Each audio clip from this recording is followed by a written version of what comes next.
Okay, before we move into question 4, 5, and 6, I would like to review a really important thing, which is the unit circle.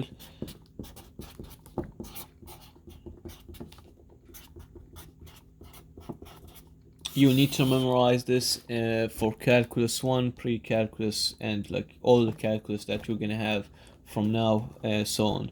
So to memorize this, I use a really easy way. Let me just start by drawing the circle. So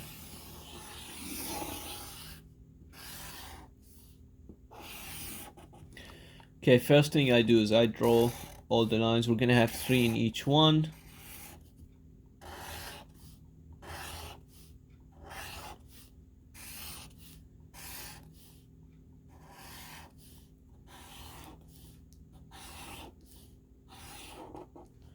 Okay, and then draw the put on the basic points.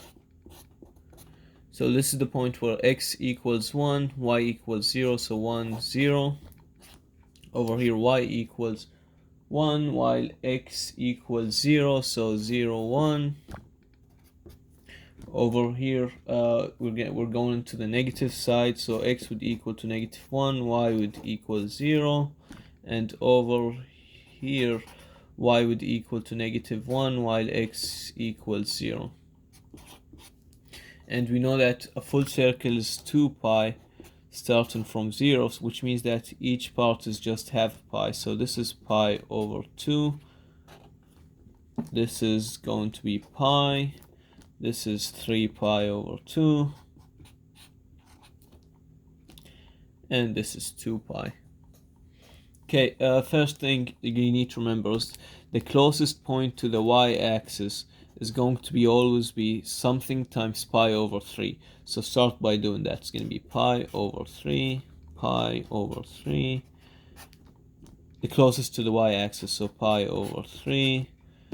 And then over here, this is the closest to the y-axis, so pi over 3. And then it's going to be in order, so pi over 4, pi over 6, pi over 4, pi over 6, pi over 4, pi over 6. Just keep some space because we'll be multiplying these by some numbers. It's pi over 4, pi over 6. Okay, in the first quadrant, the coefficient before the pi is going to be always 1. But in the second quadrant, the way I remember it is that it's going to be always this number minus 1. So if we have a 3 over here, it's going to be 3 minus 1. 3 minus 1 is 2, so we just put a 2 over here. Over here is going to be 4 minus 1. 4 minus 1 is 3, so we just have a 3 over here. Over here is going to be 6 minus 1, so that's going to be a 5. I hope that's making sense. And then in the third quadrant, we're going to just add 1. So we have 3 plus 1, that's just 4. 4 plus 1 is 5. 6 plus 1 is just 7. In the fourth quadrant, I couldn't find an easy way to remember it, so you just kind of have to memorize it. So it's going to be 5 pi over 3, 7 pi over 4, and 11 pi over 6. Okay, this is the part where you memorize the pi's and the basic things. Now you need to remember the points. So start by doing this.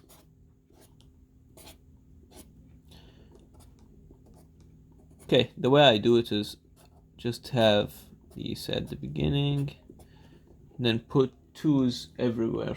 So 2 here, 2 here, a 2 here, a 2 here, a 2 here, and a 2 here. And then we go in order. So 1, 2, 3. And then we go in the other backwards order. 1, 2, 3. And just take the square root of everything. So square root of this, square root of this, square root of this, square root of this. Because we didn't do the ones because square root of 1 is just 1. On the other side, it's going to be the exact same point, but with different signs. So in this quadrant, we have x is positive and y is positive. In this quadrant, x is going to be negative, while y is positive. So it's going to be negative, positive. In this quadrant, x and y are going to be negative, so we have minus, minus. In this quadrant, x is going to be positive, while y is negative. Okay, this is the most basic thing, and then I'll just show you a couple of points so this can make more sense. Say we have pi over 3 here. It's going to be 1 over 2 comma square root of 2 square root of 3 over 2. If we come over here, we have 4 pi over 3, but in this quadrant we have negative negative, so the sign is just going to be negative 1 over 2 comma negative square root of 3 over 2. Negative 1 over 2 comma negative square root of 3 over 2. If we come to this quadrant, we have plus minus, so it's going to be 1 over 2 comma square root of 3 comma negative square root of 3 over 2. So 1 over 2 comma negative square root of 3 over 2. Let's do the pi over 6 in the second quadrant, so it's square root of 3 over 2 comma 1 over 2. If we come over here, it's minus plus, so minus square root of 3 over 2 comma 1 over 2.